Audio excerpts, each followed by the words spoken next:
Well, it's Easter, in case you weren't aware. And indeed, if you're watching this at a time where it isn't Easter, well, we're going to drag you back into the chocolate-filled gluttony of this holiday season. The next film on our roster is King of Kings by Song Ho Jang, who wrote and directed it.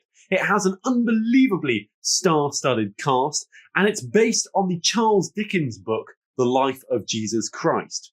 Now, this film, I'm told, is narrated by Dickens himself, played by Kenneth Branagh, and it tells the Easter story in a perhaps slightly unexpected way. Now, Jake, did this film make you feel reborn, or was it more akin to being crucified? This film. Now, some may say this is the greatest story ever told, and it is a good story. I'll put it out there. Of course it is. It is the foundations of a lot of Western storytelling. The idea of rebirth, the idea of sacrifice, the Gospels, the foundation of Western ethics is very interesting, rooted in Christianity and Christ's teachings. This film is very interesting because, of course, it is based on the life of our Lord by Charles Dickens, which was a book that was kept incredibly secret. It was only made for his children and read to them every Christmas aloud. But I've done some research into Charles Dickens because I was like, this film portrays the very standard Christ life story. It's very basic if you know the means of the story. And is it done interesting? Is it done in a way that provides artistic intrigue? No, in my opinion. I don't think so. I think it's very stock. Some of the animation's okay. There's one really great bit, which I'll get into a bit later into my discussion. But other than that, it's very standard. And I was looking into the research because I was like, okay, they've used Charles Dickens as a narrator. Charles Dickens never wanted this book published. It was a very private piece of material. And then it was published, of course, after his death to capitalize on the legacy of his work by his estate, and that is their decision. But to me, I was like, this is a very personal journey. From what I haven't read the book, but from what I have researched, it is more about the teachings of Christ, or Christ as a figure who is a teacher, not necessarily leaning more towards more ecclesiastical, the more divine, really. Of course, Charles Dickens, as most people were at the time, was a very devoted follower of Christianity, but he was more Unitarian rather than Anglican, which was the dominant Christian sect in our country at the time. And this is a lot of research I've done for a kids' film, which is very much basically a kids' film, because I had to, because I'm always concerned when you create something like a religious story for children and you put it on screens. And it has made a lot of money. I think it had a budget of maybe less than 10 million, and it's made 23. It's absolutely made a lot of money. And so I am of the opinion that stories of any religion should be told because it engages a community in a greater culture, or a greater cultural enrichment, or a cultural debate, whatever you want to say. I think there's a lot of great stories. The sort of tales of Siddhartha Gautama, of Buddhism, are brilliant. The Hindu myths are brilliant. The story of the Prophet Muhammad is one of great inspiration. And of course, the life of Christ is one that is something that you should probably learn. People who are not necessarily looking at it from a religious context can therefore extract other teachings from it. And I think it is really interesting. But when you do it for kids, you have to be very careful because it can become a very politicized thing. I don't think this film pushes it too far. I do have problems with it, though, because it's an animation. And a lot of the characters are caricatures, because animation usually is. It's an elevated style of representing the human form. So Jesus is white as snow. A typical historical and geographically accurate representation of Christ. He's not blonde-haired and blue-eyed, which I have seen some. I'm a musician. I was a choral scholar, so I know a lot about, through the music and interpretation. I've done my own religious studies, education, and I have a greater fascination with it. And I have religious family members. So, I'm a huge advocate, and I love engaging in the cultural lifestyle of all religions. And I think so. I know quite a bit about Christianity. And so, it's interesting that it is just this figure of Christ, this very white, very narrow, very slender, idyllic compared to all the other characters. And to me, there are a few that could skew slightly on the offensive side. Pharisees are presented as overweight, enlarged facial features, ringlets as well in their hair, that could denote negative connotations to Jewish stereotyping.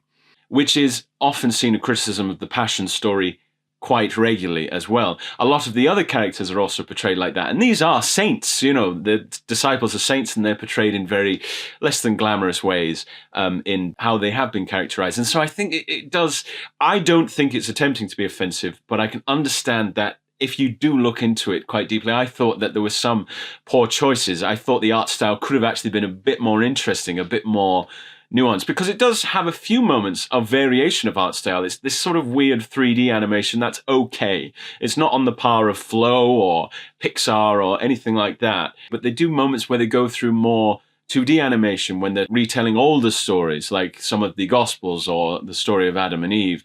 They do a bit of that. And I thought you could vary it a bit more to give a better approach for kids that won't just sort of see that and get those caricatures of those stories. I think Prince of Egypt does a decent job of having a very interesting art style, having a religious story, but not feeling like it's promoting any stereotypes that have been prominent throughout history.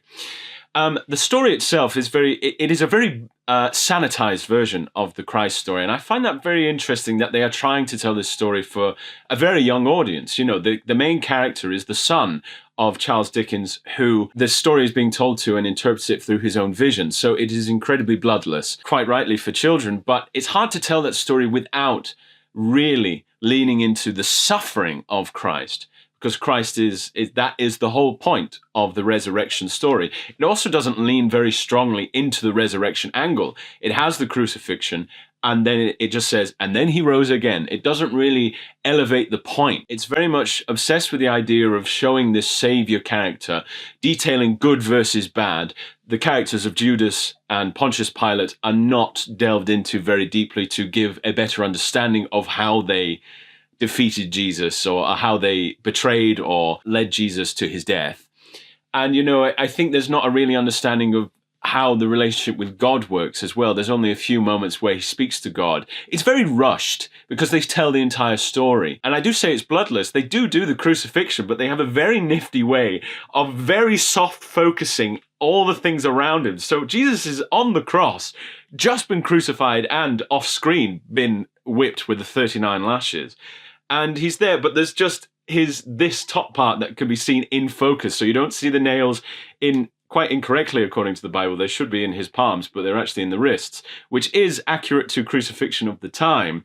But in the myth story, his wrists are wrapped around in rope and he is nailed through the hands. So it's inaccurate, which I should stop picking so deeply into this film, but it's done so well. It's a really interesting thing to say, is this in this modern way? Is it done effectively that I would say, I'd actually like my kids to watch that because it's necessarily trying to convert people, but does it do a very accurate or interesting way of telling the story that would mean that it is for a more broad cultural discussion?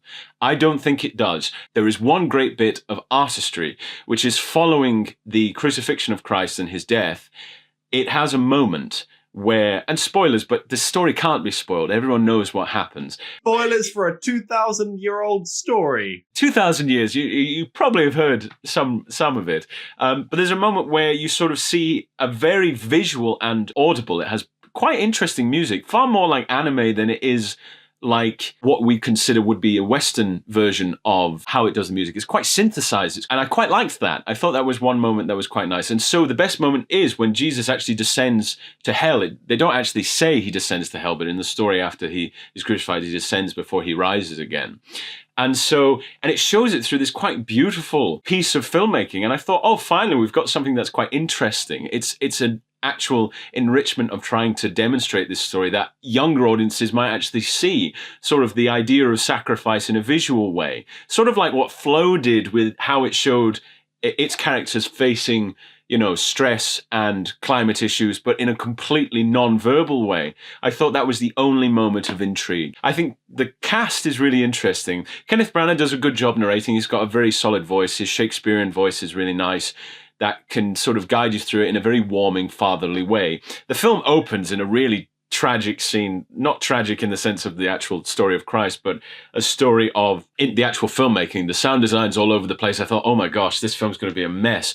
It does settle and it does become much easier to follow, but it's just all chaotic. Charles Dickens is trying to give a rendition of Christmas Carol and his son's causing trouble, and then he scolds him and then has to redeem himself by telling the boy the story of Christ to rectify his crossness with his son. So Kenneth Branagh is very good. I actually was disappointed in Oscar Isaac's performance as Christ. It's very bland. I feel like a lot of these actors were probably one-day jobs that they're like, okay, we're in this film that we've been contracted for. It's a little bit of money. Let's just deliver our voices. Oscar Isaac does voice Jesus and is very monotone. It's very, I am the Lord and I will deliver my Father into, and I think that makes it a little inaccessible to people, say, if you want a younger audience to understand who this character, who this person is, who Christ is, then I would have preferred a far more emotive performance. And you can do it with the voice. I think Oscar Isaac, can provide that. They also don't discuss the Virgin Mary or anything like that. As I said, it's like a wish. You go through it very quick, but it's also quite long because they're cramming everything in. It's an hour and 45 minutes or maybe just under 2 hours. So who is this for? If it's quite long, but it's also kind of a bit of a basic retelling of the story, but it's also kind of who is the target audience for this? And it's interesting that you've got all of those stars in there as well. I mean, children aren't going to know, that's Mark Hamill's voice, are they? I'm so intrigued as to who the target audience for a film like this in 2025 in animated form is really. Well, when I went to see it, I think a lot of parents were taking their children to see it. So I think they are trying to aim it for that. But I did sense that there was lots of fidgeting the further it went because they have this wraparound of Charles Dickens. Therefore, it adds more time to the runtime because you have to set up the narrator and set up the whole conflict that then leads to them having to tell the Christ story. And so therefore you're cramming in 40 years or 30, 38 years, 39 years of someone's life into a very short time span. So you don't really get an idea of who the disciples are. They deal with the miracles relatively okay. But as I said, I wish there was a bit more of a presence of who the central character was, who Christ is. And that sounds ridiculous because we all have a relatively strong understanding, especially in the UK, of what this person is or what they are portrayed as. But, I felt like you're right. I don't know who it was for. I didn't get much out of it because I'm trying to seek more artistic creativity from it.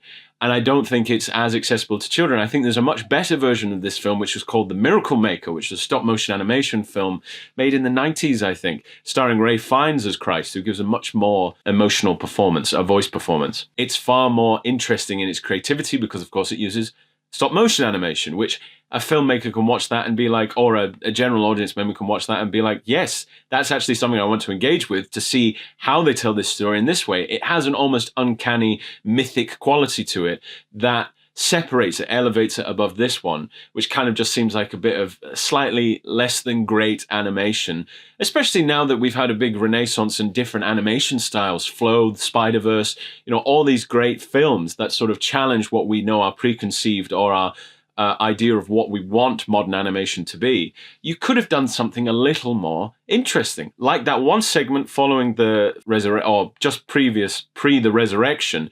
You could have done something a bit more interesting that could have engaged an audience in more to make it a little more colorful, full of life, and would have given more than just a basic retelling of the story. So I guess if you want someone to see the Easter story, this is probably a good version to take a younger audience to, but I wouldn't recommend it to anyone else unless you want to just hear the story again. I think there are better ways of engaging with this tale.